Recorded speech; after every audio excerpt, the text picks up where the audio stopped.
My boss said I was redundant. I told him, "Then fire me if you dare." 3 days later, the CEO was screaming my name. That's the part people always remember: the shouting, the panic, the way the conference line went dead after that single, broken sentence. But what came before was quieter, colder. My name is Marin Doyle, 41 years old, senior compliance specialist at Belridge Biotech in Baltimore. 10 years in the same chair, same faded badge, same steady rhythm. I wasn't flashy, but I kept the company alive without them noticing. That was my mistake, keeping it alive too quietly. Matt Ridley walked in 6 weeks ago, all white teeth and boardroom cologne. He was the new efficiency fixer, the kind of man who used words like synergy without irony. During his first meeting, he looked at me the way people look at outdated software, functional but waiting to be deleted. This morning, he finally did it. The room was packed: analysts, HR, even 2 interns pretending to take notes. Matt stood near the projector, sleeves rolled up, the smile of a man who believed charm could outpace competence. "No one's helping you, sweetheart," he said, slow and clear, as if rehearsed. I felt every eye shift toward me. My pulse steadied instead of racing. I'd been preparing for this moment since the day he arrived. I met his grin with a small one of my own. "Then fire me," I said, "if you dare." The silence that followed wasn't dramatic, it was surgical. He blinked once, twice, as if recalibrating who was in charge. Then, louder, "Security, throw her out." Now, chair scraped. HR froze. Someone's coffee spilled. I stood, smoothed my jacket, and collected the folder on the table, the one he thought contained training notes. It didn't. It held something far more precise. As the guards led me toward the glass doors, he leaned in and hissed, "You'll regret this, Marin." I smiled without looking back. "You first." Outside, the harbor wind cut through my coat, sharp and clean.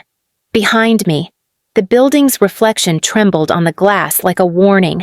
In 48 hours, it would all come down, and I was the one who set the timer. Matt Ridley arrived on a Monday that smelled like burned coffee and new rules. HR called him a temporary consultant from Chicago, but everyone knew what that meant. The company didn't bring in men like him to advise, they brought them in to erase. He was young, maybe early 30s, sharp haircut, perfect teeth, the kind of man who thought confidence was a skill set.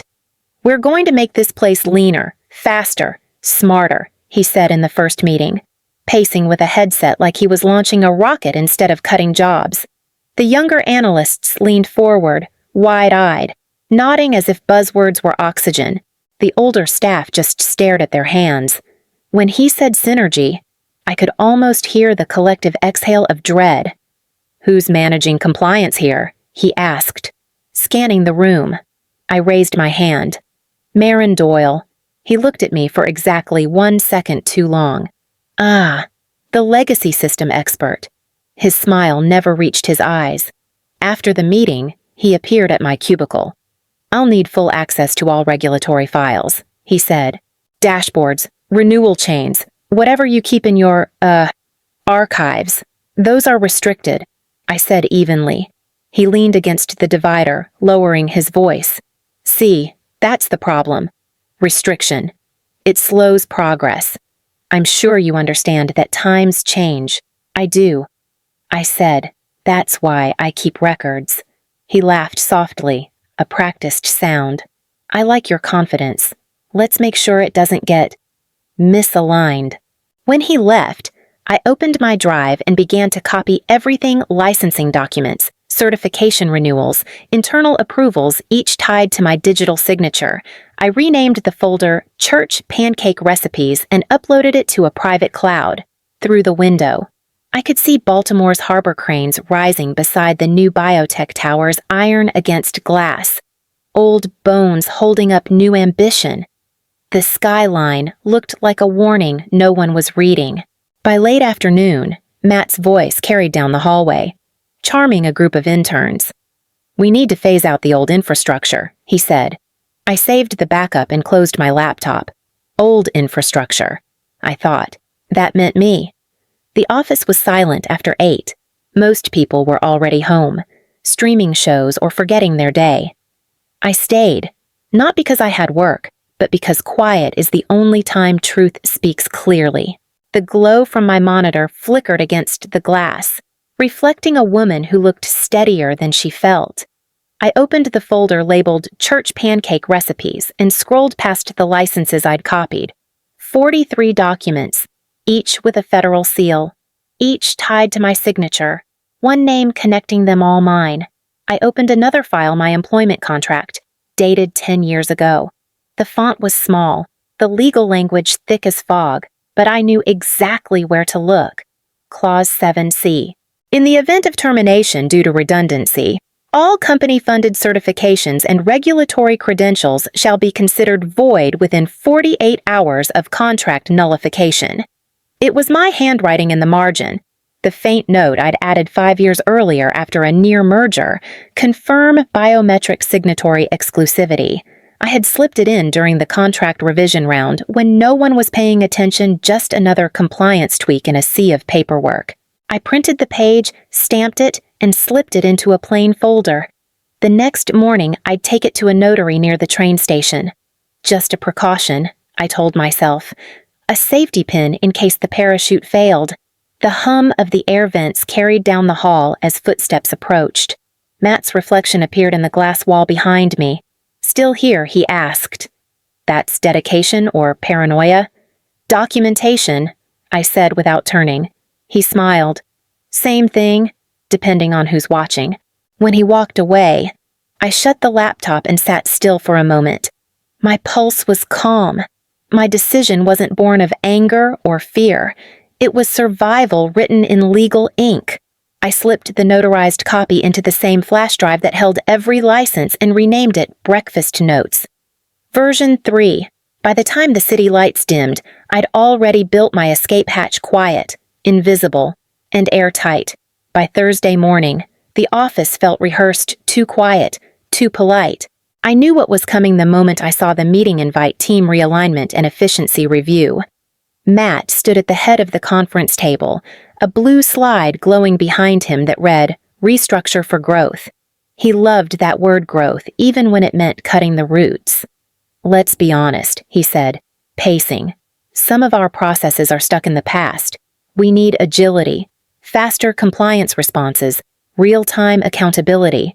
He looked straight at me. I kept my voice even. Compliance doesn't run on slogans. Matt, it runs on law. A few people shifted in their seats. One intern bit his lip, eyes darting between us. Matt's grin thinned. No one's helping you, sweetheart, he said, his tone sugar over acid. I felt the sting hit the air. Not me. Then fire me, I said quietly. For a second. He froze. Then his voice cracked like a whip. Security, throw her out. HR flinched. The young man from the corner whispered, Matt, maybe we should. Now, he barked. 2 security guards appeared at the door. They didn't look at me. They never do. I stood, smoothed the front of my jacket, and gathered the folder in front of me. It looked ordinary training schedules, meeting notes, but inside was a notarized copy of Clause 7C. Let's call it redundancy. Matt told HR. Cleaner that way. I nodded once. Good choice. HR's hand trembled as she slid the paperwork toward me. I took my pen, pressed it to the page, and signed my name with one steady stroke. The click of the pen echoed in the room, small but final. When I looked up, Matt's smirk had already returned. You'll regret this. I held his gaze. You first. As the guards led me out, I caught Renee's eyes across the room, wide, unsure. I gave her a nod. Nothing more. Outside, the winter air felt sharper than usual. The harbor smelled like metal and salt. I walked toward the streetlight, folder tucked under my arm, my pulse steady. The game had just started, and I was already winning. The first night after they fired me, I didn't cry. I brewed coffee, turned on the old jazz station out of habit, and watched steam rise from the cup like it had somewhere better to be. My row house near Patterson Park was small, but quiet in a way the office never was. Every click of the radiator felt like a metronome counting down. I opened my laptop and logged into the private drive. Church pancake recipes. The folder opened without a sound. Inside, the 43 active licenses blinked green, still valid, still tied to my credentials. At the top of the screen, a new line of text appeared. Revocation protocol pending 48 hours to expiration. The timer had started. I closed the lid, leaned back, and let the music play. Miles Davis, low and slow. The kind of sound that doesn't fill the room, it fills your bloodstream. Somewhere. Matt was probably celebrating, thinking he'd cleaned house. By noon the next day, my phone buzzed once, then again. Notifications from old systems I'd built, ones they'd forgotten I still had access to. License CN8441 expired. Vendor shipment denied, authorization invalid. Dashboard sync failed. I scrolled through them calmly, sipping my coffee. Then a new message appeared. Renee. Matt's freaking out. The system's collapsing. Did you do something? I typed slowly. I followed procedure. She replied with 3 dots. Then nothing. Another alert flashed. Compliance API timeout. Renewal rejected. I stared at it for a moment, then closed the laptop. The noise outside, sirens. A barking dog. Someone arguing about parking felt distant, like a different world. I poured another cup, let the warmth steady my hands, and listened as the saxophone drifted toward the end of the record. Somewhere downtown, the office lights would be blinking red by now, screens frozen, phones ringing without answers. I turned the record over, set the needle again, and smiled. The next 24 hours would take care of themselves. By the second morning, the storm had settled over Belridge like a bad dream they couldn't wake from. I could see it unraveling in real-time. Email alerts still reached my old address for audit redundancy. One after another, they piled in. Shipment rejected, license holder invalid, compliance dashboard error, authorization expired, vendor contract paused pending verification.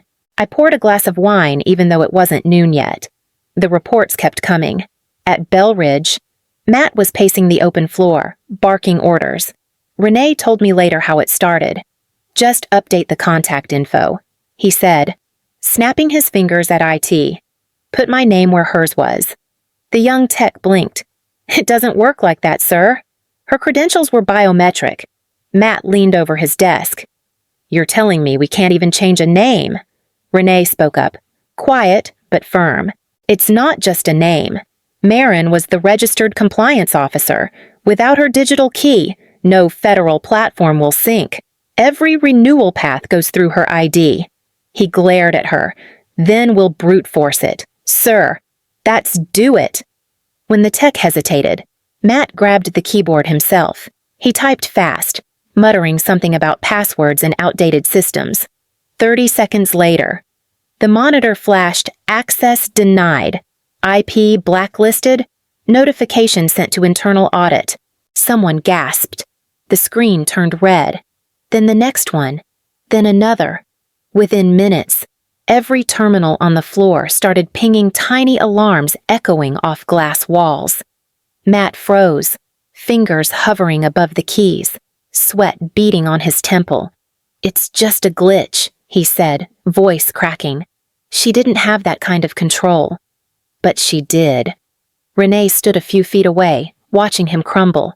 Later, she told me his face went pale, like he finally understood what he'd touched. At home, I took another sip of wine and muted my phone. Outside, the afternoon light bled through the blinds, soft and golden. Inside, my laptop glowed faintly.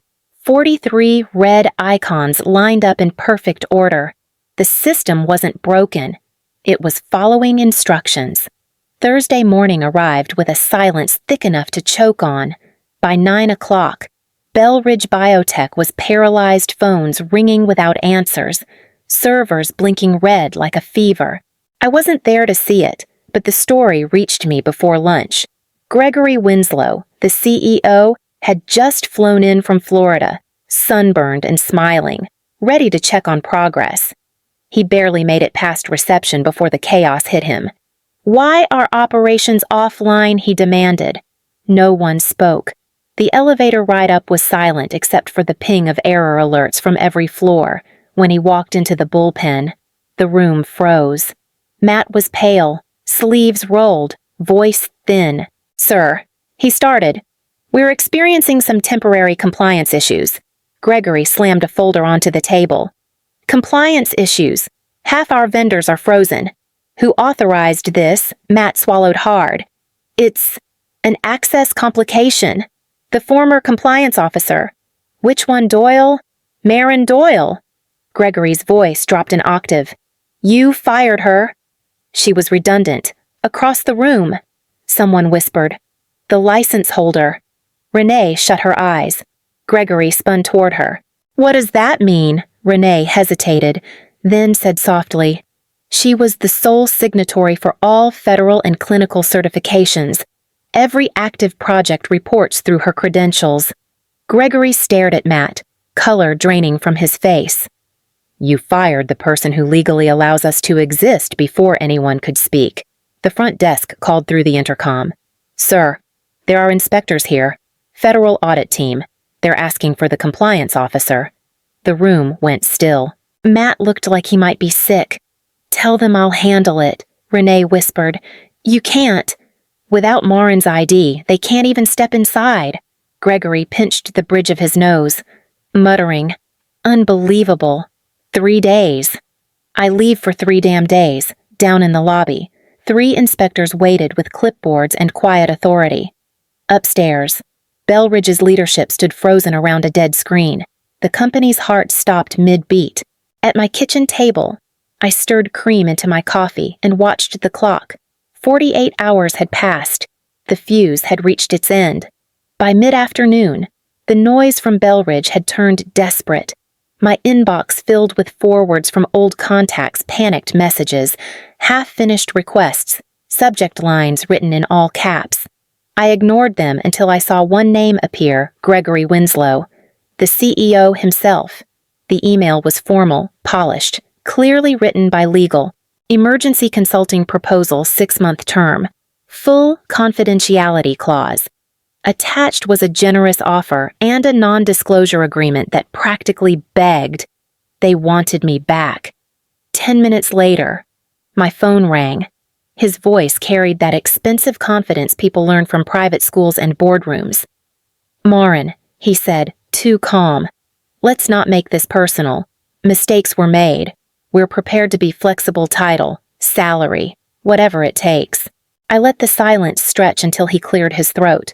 "You understand the gravity of this," he continued. "Our entire operations network is non-compliant." I finished for him. He paused. "Exactly. I need your help to restore it." I leaned back in my chair, watching the light move across the wall. "You didn't need my help when Matt fired me. That decision wasn't mine," he said quickly. "I was told it was a redundancy issue." I almost laughed. "And now redundancy's costing you what, millions?" His voice dropped. "Marin, I'm offering you a chance to come back. Clean slate. We'll compensate you fairly." I spoke quietly, each word measured. "I don't return to burn buildings. Gregory, especially the ones that threw me into the fire." He said my name again, softer this time, but I'd already opened my laptop. After we hung up, I composed a reply, "Gregory, I appreciate the offer. Please find attached a highlighted copy of Clause 7C, the federal confirmation of credential revocation, and a screenshot of your compliance dashboard as of 72 hours post-termination. You'll notice my name still listed, grayed out, irreplaceable. Wishing you compliance and clarity. Maren Doyle." I attached the files, hovered over send, and pressed enter. The message left with a soft chime. Power didn't need volume, it only needed proof. 3 weeks later, my name showed up where I hadn't expected it to on the home page of LinkedIn. Maren Doyle, Director of Regulatory Integrity. Stratex BioCore. The announcement went live at 8 in the morning. By 9, messages started flooding in. Former colleagues. Cautious congratulations. The kind that read more like confessions. You deserved better. Glad to see you land somewhere strong. I didn't answer most of them. Stratex's office sat only 6 blocks from Belridge's tower. I could see their mirrored windows from my new conference room, and sometimes, when the sun hit the glass, it looked like one building staring into another. 2 weeks after I started, Stratex landed 2 contracts, OmegaMed and Viarc. They were Belridge's crown jewels, the ones Matt used to brag about in every presentation. The news spread fast across the industry bulletins. Both clients cited the same reason for their switch: continuous compliance confidence.